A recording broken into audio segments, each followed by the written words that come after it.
Tunisie. Deux policiers tunisiens ont été poignardés ce mercredi 1er novembre devant le Parlement par un salafiste et l'un d'eux est grièvement blessé, a annoncé à l'AFP le ministère de l'Intérieur. Un salafiste a attaqué au couteau deux policiers. L'un a été touché au front, l'autre au cou et ce dernier est en soins intensifs, a dit le porte-parole du ministère, Yasser Mesbah.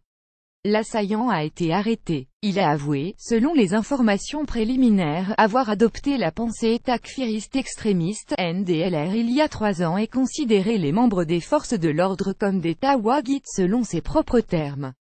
Les tuer, croit-il, est une forme de djihad, a affirmé ce même ministère dans un communiqué.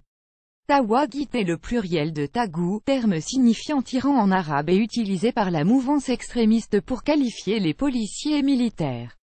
L'attaque s'est produite vers 8h05 et son auteur a été rapidement arrêté, a précisé le porte-parole des forces de sécurité nationale, Walid Ashkima, sur la chaîne de télévision publique Watiniya 1. Essor de la mouvance djihadiste depuis 2011. Depuis la révolution qui a renversé la dictature en 2011, la Tunisie a fait face à un essor de la mouvance djihadiste qui a fait plusieurs dizaines de morts, notamment des policiers, des militaires et des touristes étrangers.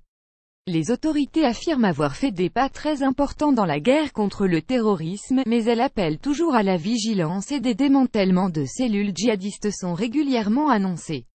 Le pays est sous état d'urgence depuis le 24 novembre 2015, date à laquelle 12 agents de la garde présidentielle avaient été tués en plein Tunis dans un attentat revendiqué par le groupe extrémiste État islamique EI.